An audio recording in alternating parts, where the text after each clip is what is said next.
Nos encontramos en la Biblioteca Miguel Lerdo de Tejada, una de las más importantes de nuestro país. Cumple 95 años de su fundación. Las bibliotecas son parte fundamental del desarrollo y difusión del conocimiento. Preservan la historia y la cultura. Acompáñenos a conocer las joyas que atesora este recinto. Bienvenidos a Hagamos que Suceda. El acervo de temas económicos de la Biblioteca Lerdo es el más importante de México.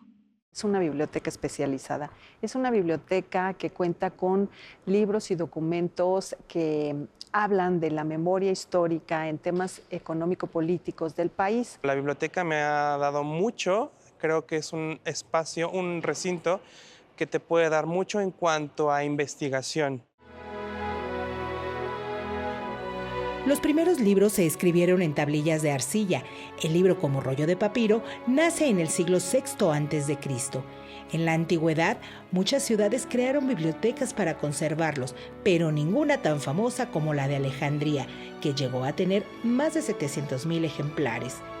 Con la invención de la imprenta y el desarrollo de la industria del papel en el siglo XV, la producción bibliográfica aumentó. Hoy en día, los formatos han cambiado, pero la importancia de las bibliotecas no. Siempre imaginé que el paraíso sería algún tipo de biblioteca.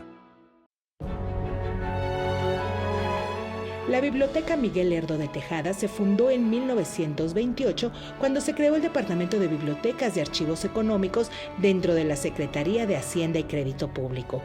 La colección inicial contaba con 5,000 ejemplares. Para 1957 ya eran 152,000. Hoy cuenta con aproximadamente 350,000. Cuando esta biblioteca abrió sus puertas por primera vez, la economía mundial atravesaba por grandes cambios y una coyuntura compleja. En este contexto, la Biblioteca Miguel Lerdo de Tejada se estableció no solo como un acervo de documentos, sino como un símbolo del compromiso con el estudio de la historia económica y las finanzas públicas de México. Esta biblioteca cubre esta necesidad de que los funcionarios de la época tengan información de carácter económico y financiero. Una biblioteca que nace con esa vocación que posteriormente va cambiando su perfil por la integración de sus eminentes historiadores y escritores que van formando parte de la misma. Es don Jesús Silva Herzog, el iniciador, Francisco Gamoneda, un importante archivista que viene de España, que crea los cimientos de lo que es actualmente la Biblioteca Miguel Lerdo de Tejada. Por su origen, la biblioteca resguarda documentos imprescindibles para la historia económica de la nación, como los que integran el Fondo Histórico de Hacienda, que reúne el registro de las finanzas públicas de México. La biblioteca además cuenta con un fondo reservado de suma importancia, que es el del Fondo Ortiz Mena, que es uno de los fondos que actualmente se encuentra en proceso de digitalización, registros de lo que eran los programas presupuestales, por ejemplo, lo que eran los programas de presupuesto anual, pero sobre todo también de lo que tenía que ver con esta recaudación fiscal. En 1957 se le dio su actual nombre en honor del ministro de Hacienda Miguel Lerdo de Tejada, que redactó la Ley Lerdo, por la cual se desamortizaron las propiedades de la iglesia y las fincas rurales. En 1970, por cuestiones de espacio, el acervo se trasladó de Palacio Nacional al Oratorio de San Felipe Neri, su sede actual en la calle de República del Salvador, en pleno corazón de la Ciudad de México. Aquí se trajo la parte de Ciencias Sociales y Humanidades, entonces adecuó los estantes, hizo un edificio anexo donde se conservan varias colecciones y en cada piso tenemos alguna colección que son temas históricos, hemerográficos y una cosa que se llama archivos económicos. El Oratorio de San Felipe Neri se construyó en el siglo XVIII. Durante el terremoto de 1768 sufrió muchos daños, por lo que fue abandonado. Después de la Guerra de Reforma en 1857, el edificio fue adquirido por particulares que lo convirtieron en el Teatro Arbeu, donde se realizaban óperas, operetas, zarzuelas. El edificio cuando fue teatro, el Teatro Arbeu, vinieron varias personalidades a presentarse aquí. Dentro de las personalidades estuvo Enrique Caruso, que vino a cantar. También había programas de zarzuela y otras personalidades que venían, el Ateneo de la Juventud, que era un grupo de filósofos mexicanos. Alfonso Reyes, Antonio Caso, José Vasconcelos se presentaron aquí y dieron sus pláticas sobre filosofía mexicana. Cuando hicieron la remodelación, eliminaron todo lo que lo estaba obstruyendo y se dieron cuenta de la fachada barroca que tenía. Y como es una fachada pues preciosa, se quedó así. Algo que distingue a esta biblioteca son los murales en su interior del artista plástico Vladimir Kivalchich Rusakov, mejor conocido como Vladi, exiliado de la Unión Soviética. Los murales fueron realizados entre 1972 y 1982, 10 años en los que Vladi tuvo entera libertad para crear su obra plástica. Las revoluciones y los elementos, obra de 2.000 metros cuadrados, que por su belleza plástica convoca a muchos visitantes. Vladi en 1947 expone en el IFAL y se convierte en uno de los miembros de la llamada, en ese momento, generación de la ruptura, que quiere decir que es una generación de jóvenes artistas como Vicente Rojo, como el propio Manuel Felgueres, como Francisco Corsas, que se van rompiendo con los valores, José Luis Cuevas, por supuesto, de la pintura mexicana. Y si ustedes pueden observar, hay dos técnicas aquí. La pared, fundamentalmente al óleo, ¿sí?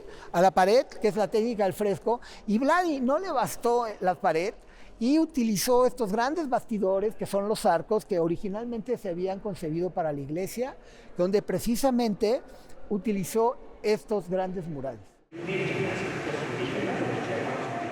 Estar rodeado de murales, estar en una zona céntrica de la ciudad y estar en un espacio cuidado, bien mantenido, con personal calificado que nos ayuda justo a encontrar lo que estamos buscando, pues se me hace un recinto de lo más atractivo para hacer mi investigación.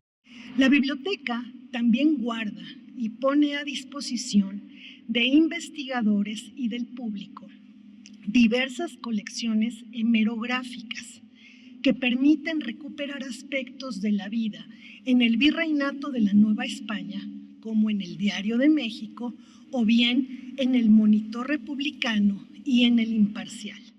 Aquí nos encontramos a don Roberto, que está justamente viendo un periódico de 1924. Don Roberto, buenas tardes. Platíquenos, ¿por qué viene a consultar aquí? ¿Cuál es la idea de venir a ver un periódico de tantos años atrás? Vengo aquí porque tiene una hemeroteca con un acervo extraordinario. Estoy consultando periódicos de 1895 hasta 1924. ¿Cuáles son los requisitos, don Roberto, para la gente que quisiera hacer una investigación igual que usted para venir y consultar un periódico aquí? Bueno, en principio, presentar una identificación, hacer el registro, hacer la solicitud del diario que uno quiere ver, pero en mi caso, como son diarios del siglo XIX, tuve que hacer una solicitud dirigida al director de la biblioteca y con ese permiso he estado investigando en estas fuentes hemerográficas. Aquí hay una valiosa hemeroteca del siglo XVIII-XIX que puede ser consultada y que para los investigadores es fuente fundamental de muchas de sus integración de ensayos, de tesis, de publicaciones que ellos mismos desarrollan. Aquí van a encontrar seguramente lo que no se encuentra en otras bibliotecas. Les voy a comentar algo. Por ejemplo, aquí todavía puedes encontrar en físico y puedes consultar en físico con las debidas recomendaciones y todo lo que se les encomienda a los usuarios, este tipo de periódicos antiguos. Estoy investigando el diario El Universal, el año 1921. Exactamente estoy investigando sobre el concurso de la India Bonita. No es lo mismo trabajar con el acervo físico, ¿no? Tenerlo en tus manos, ¿no?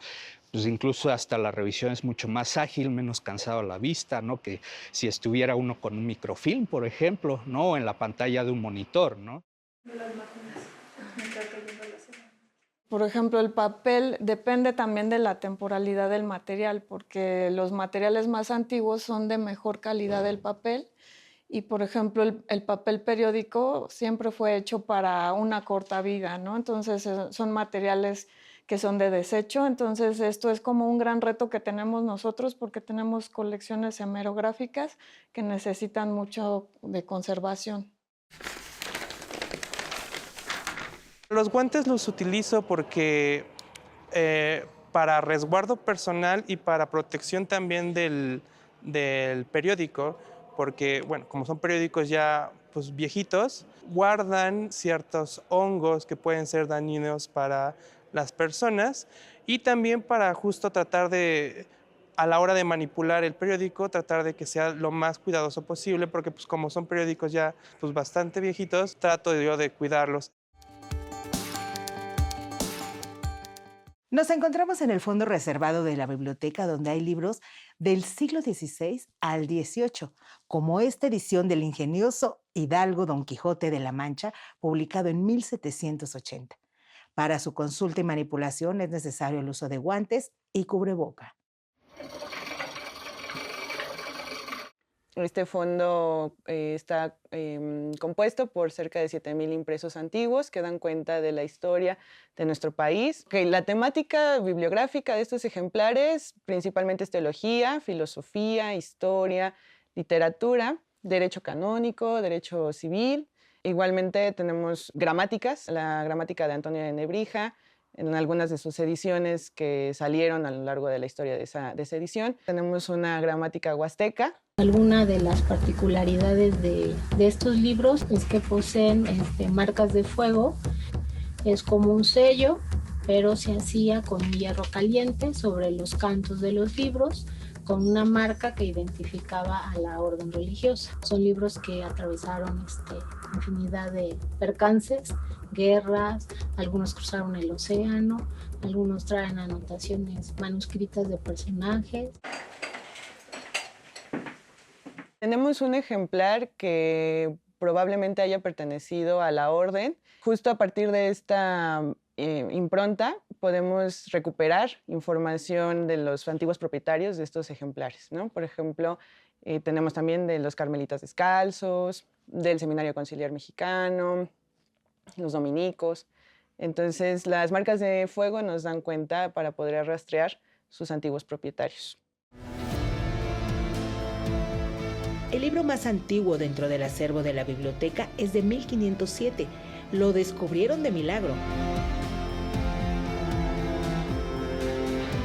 Su datación la pudimos confirmar a partir de la traducción del pie de imprenta, de la nota de advertencia del tipógrafo. Está encuadernado a la mitad de otros dos, cuyas fechas son 1509. Entonces, el primer título que aparece, o el primer ejemplar que aparece es de 1509, no tiene portada. Está en latín, con tipos góticos, entonces es un poco complejo. Después viene este ejemplar, que es el más antiguo, 1507. Ese sí trae portada y al final viene encuadernado otro ejemplar de 1509. Se llama Sacrissimi Theologi Ricardi de Mediavilla, Ordini Serafici Minorum Conventualium Imprimum Sententiarum Questiones per Subtilissime.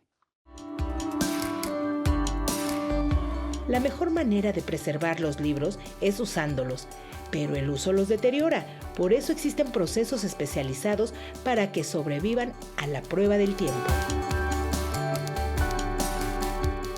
Nosotros hacemos diagnóstico de las colecciones para saber el estado de conservación en el que están y saber sus principales deterioros, y posteriormente nosotros hacemos unas intervenciones especializadas de acuerdo a los deterioros que sufre el material. Procuramos hacer una mínima intervención para que conserve su originalidad del material, y utilizamos materiales que son especializados para restauración. Entonces, principalmente, pues, es la conservación en temperaturas adecuadas para estos materiales. Algunos de ellos tienen encuadernaciones en pergamino flojo, por ejemplo, estos que están aquí así, ¿no? Entonces, el pergamino, pues, es un material que recibe humedad y se puede poner mucho más blando, o le falta humedad, se pone rígido. Entonces, bueno, hay que controlar la temperatura. Las estanterías tienen que ser especiales para los materiales bibliográficos. Las papeletas que se colocan para los procesos menores que se les hacen, de colocar etiquetas, la catalogación, todo esto, tienen que ser papeles libres de ácido para que no contaminen el libro, la hoja, ¿no? Que principalmente son papel de trapos. La principal función o la importancia principal es el preservar los materiales bibliomerográficos que son considerados memoria histórica y patrimonial de México. Frente a los retos tecnológicos, la biblioteca ha iniciado la digitalización de su acervo para que los libros, periódicos, documentos puedan ser consultados también de manera remota.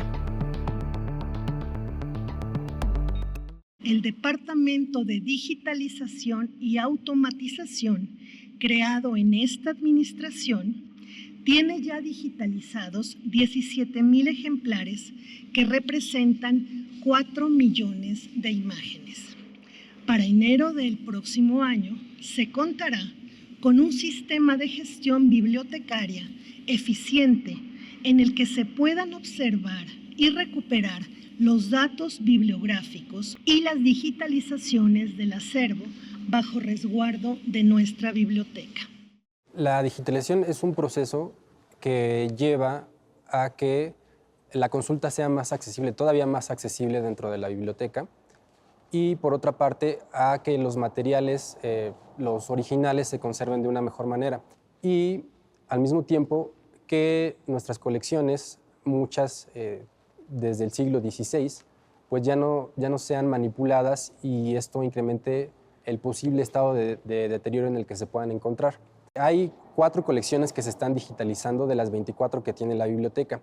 El mundo está cambiando rápidamente y la forma en que accedemos y consumimos la información ha evolucionado. Sin embargo, la Biblioteca Miguel Lerdo de Tejada siempre ha demostrado su capacidad de adaptación y así perdura. En esta nueva era estamos comprometidos a preservar y enriquecer el legado de la Biblioteca Miguel Lerdo de Tejada para las generaciones venideras. Visitar esta biblioteca es una experiencia única, no solo para la lectura y la investigación, sino para conocer un lugar diferente, un oasis de conocimiento y arte en el centro histórico de la Ciudad de México.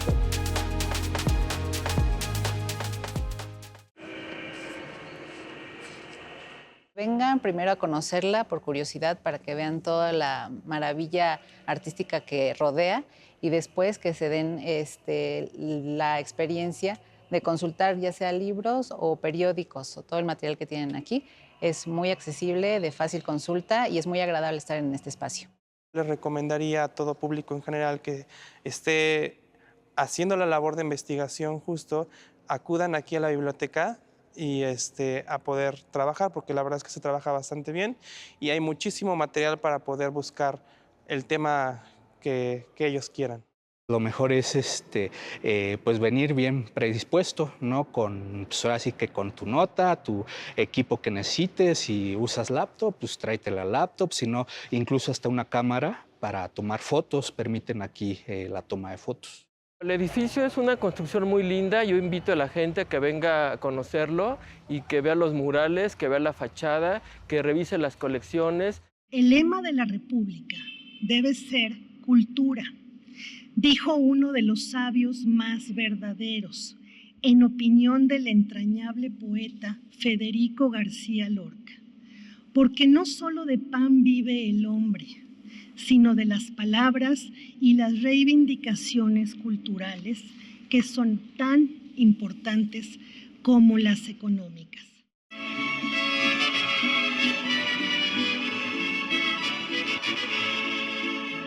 Quisiera ser un éxito para entrar por su ventana.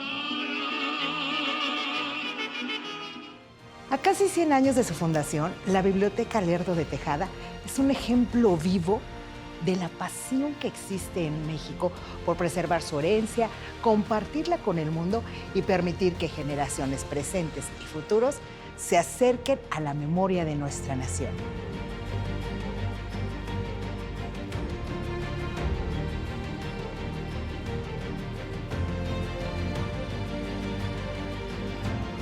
Hagamos que suceda.